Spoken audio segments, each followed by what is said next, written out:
Thank you, Mr. Chief Minister, His Excellency Alhaj Murad Ibrahim, for informing us about Bangsamoro today.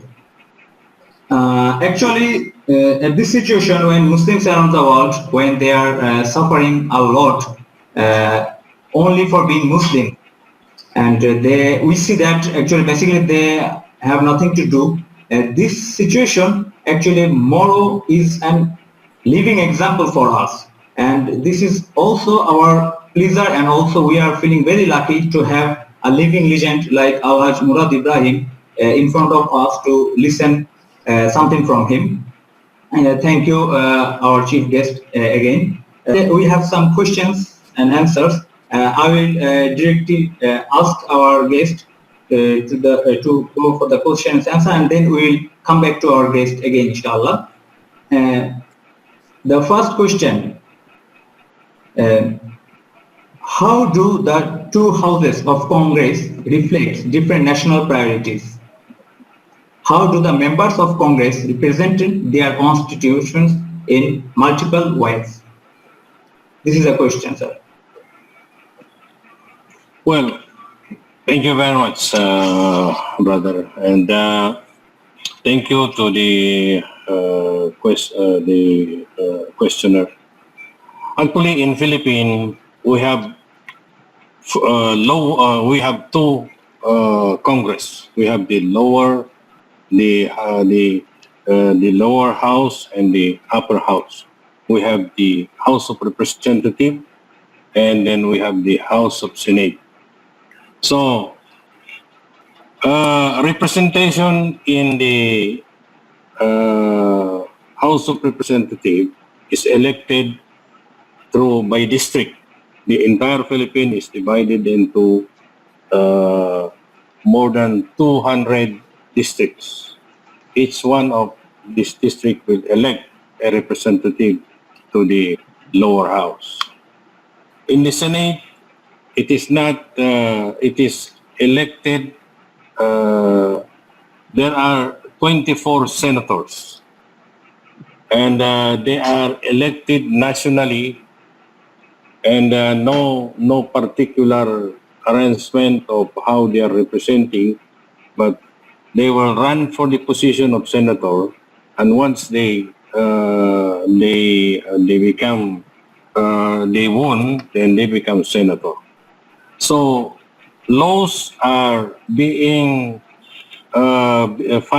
usually filed in the lower house, the House of Representatives.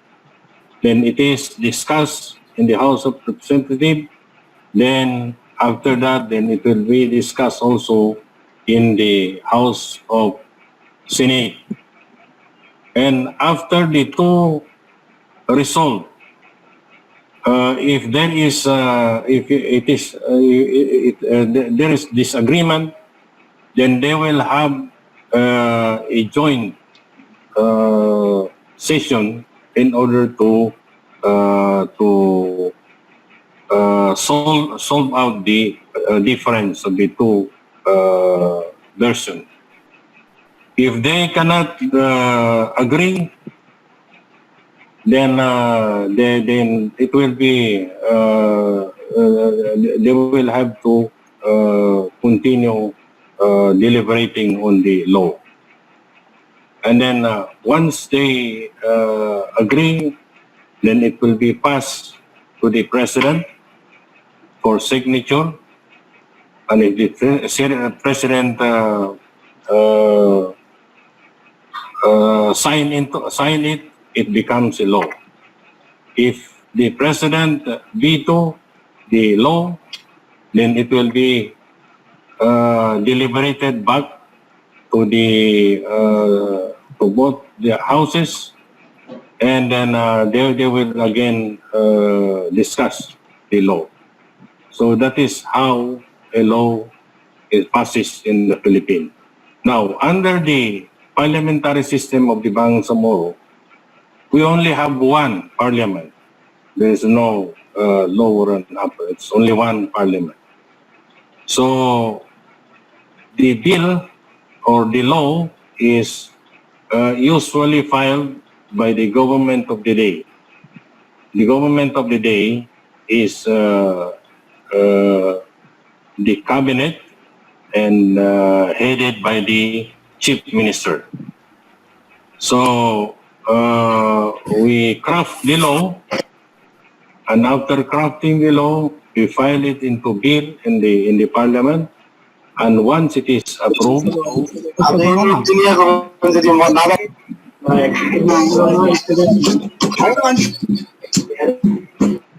once it is approved, then it becomes a law.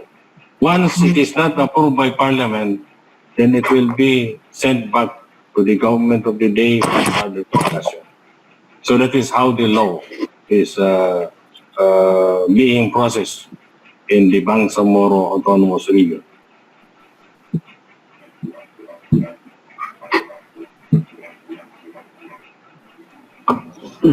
Okay, thank you, sir.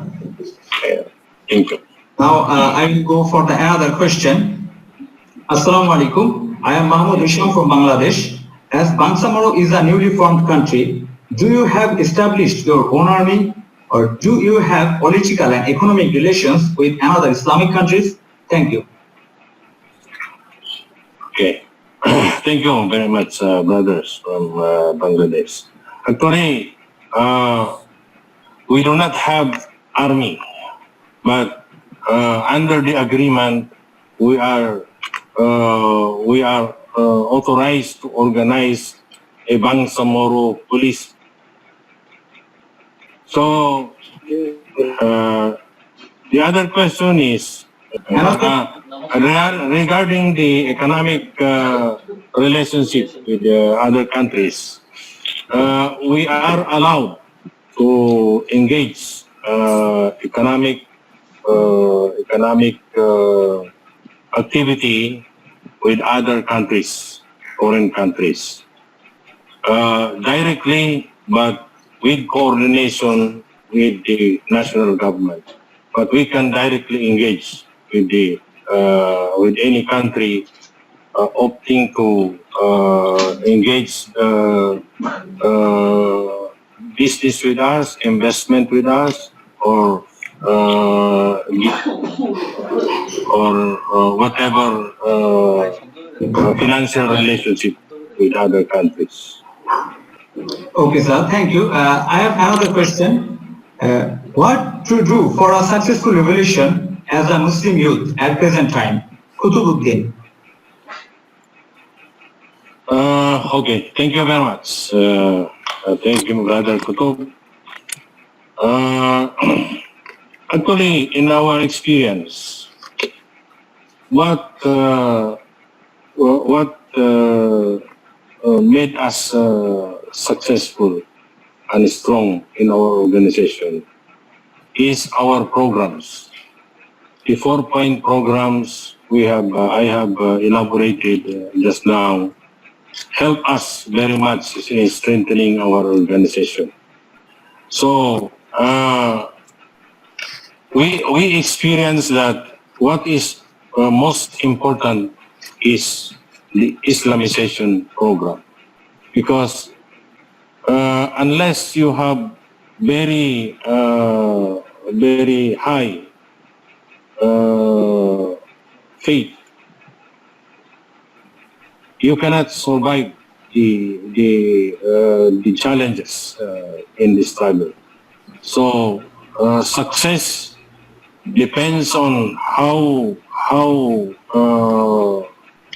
much your patience and how much your effort in order to succeed.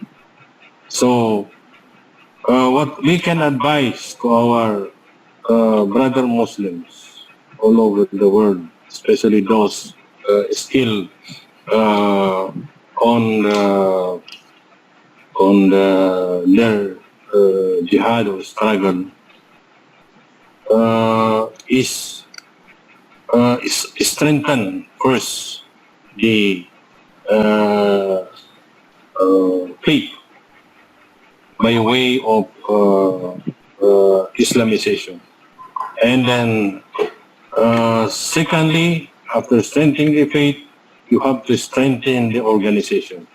You have to be united and strengthen the organization. And then as far as our experience in the organization, the fourth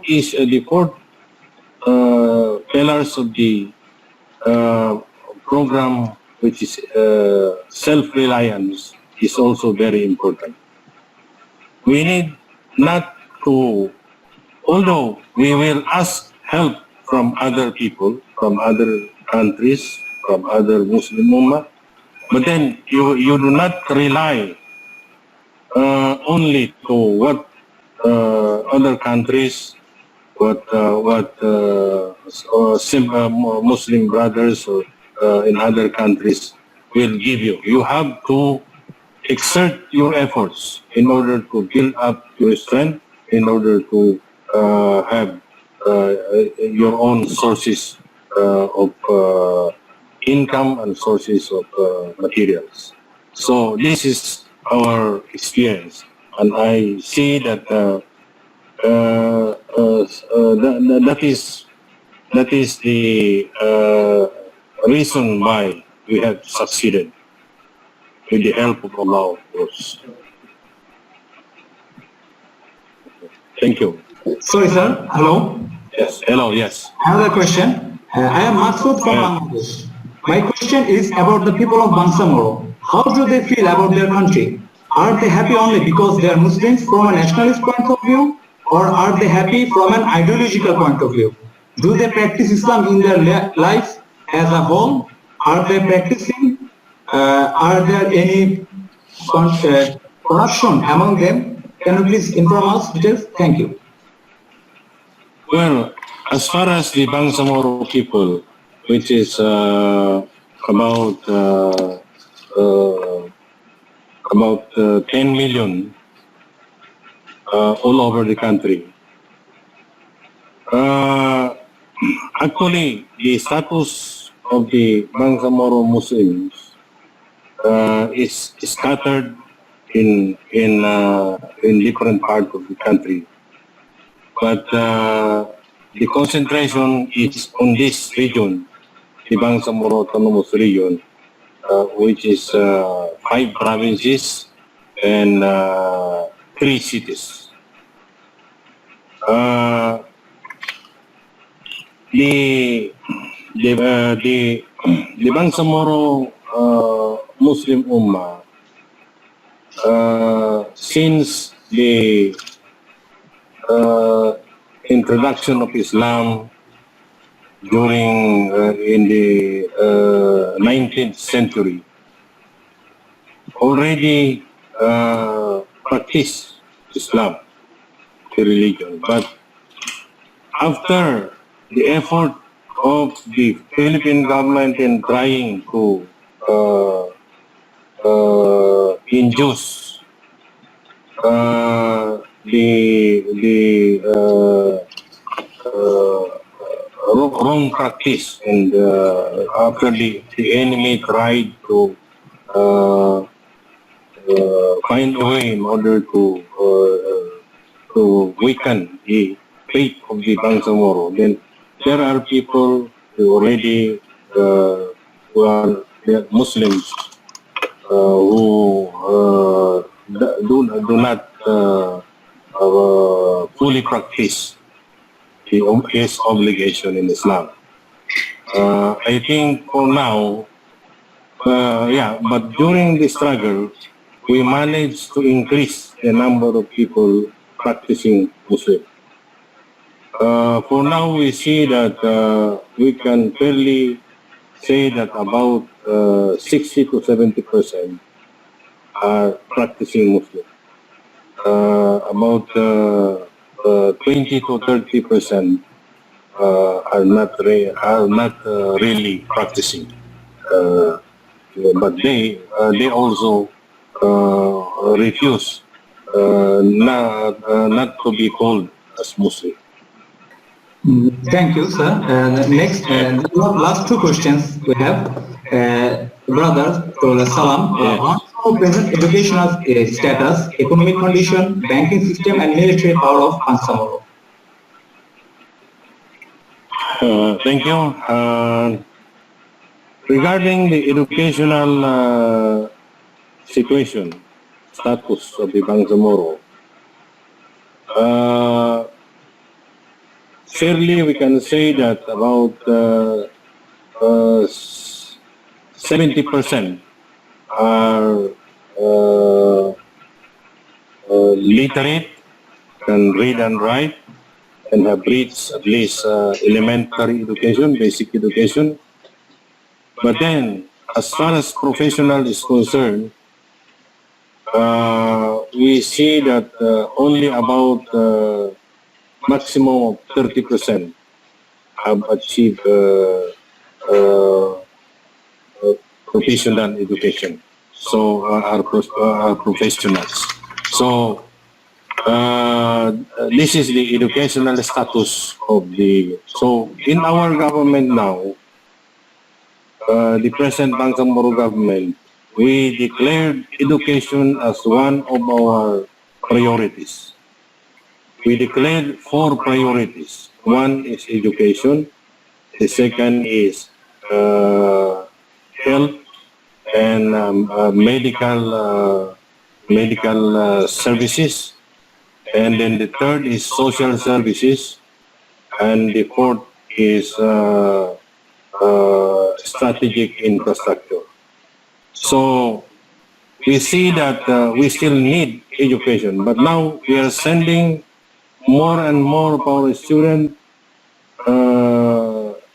Even during the struggle, we are sending our students in the different Islamic world, in the Middle East, in Malaysia, and now in Turkey, we have more than 100 students already studying there in Turkey. And aside from that, we are also establishing our schools, and both from the elementary to colleges. It is one of our priority during our term in the government.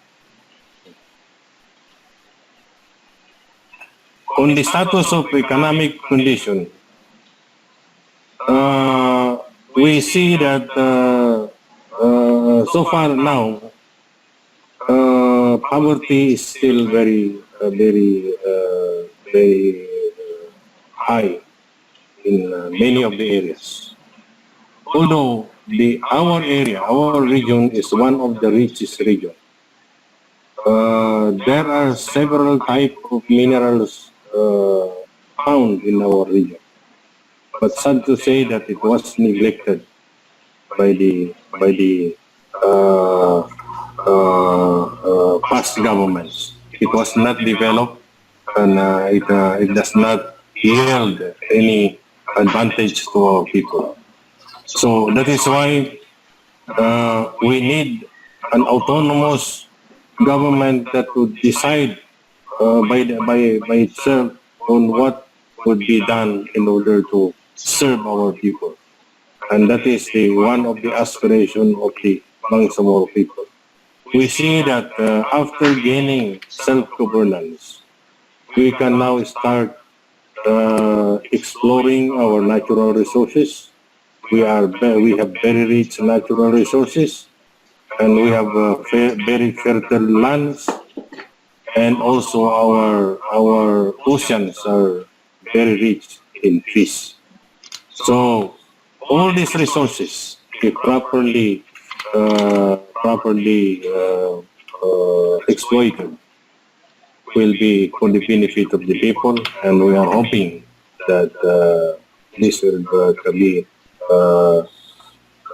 be done during our term in the Bangsamoro government. And on the banking system, there are banks operating, but they are conventional banks.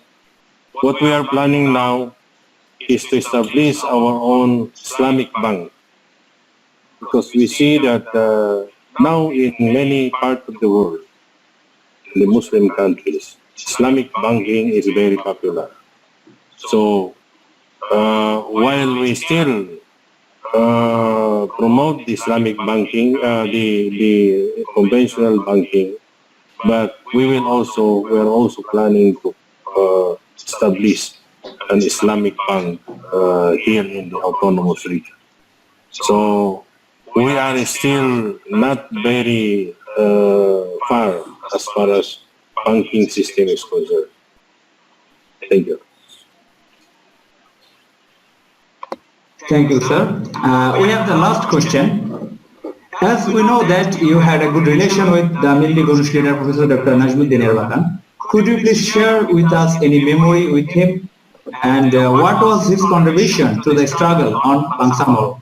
Thank you. Yeah, thank you. Thank you very much. As far as our late leader, Rahmatullah Erbakan, Allah yarhamu, we really idolize him in his principles.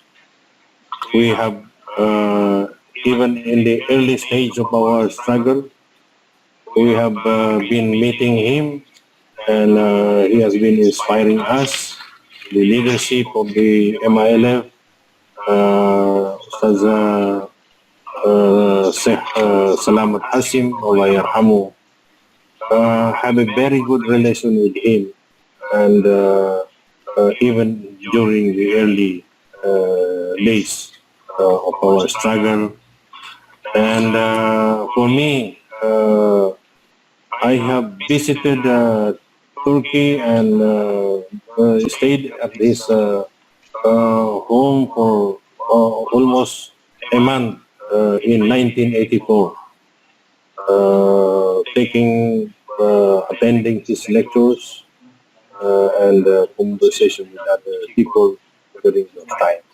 So we have a very good relation with our leader, Rahmatullah Erbakan, and until this time we consider him as our inspiration in our struggle.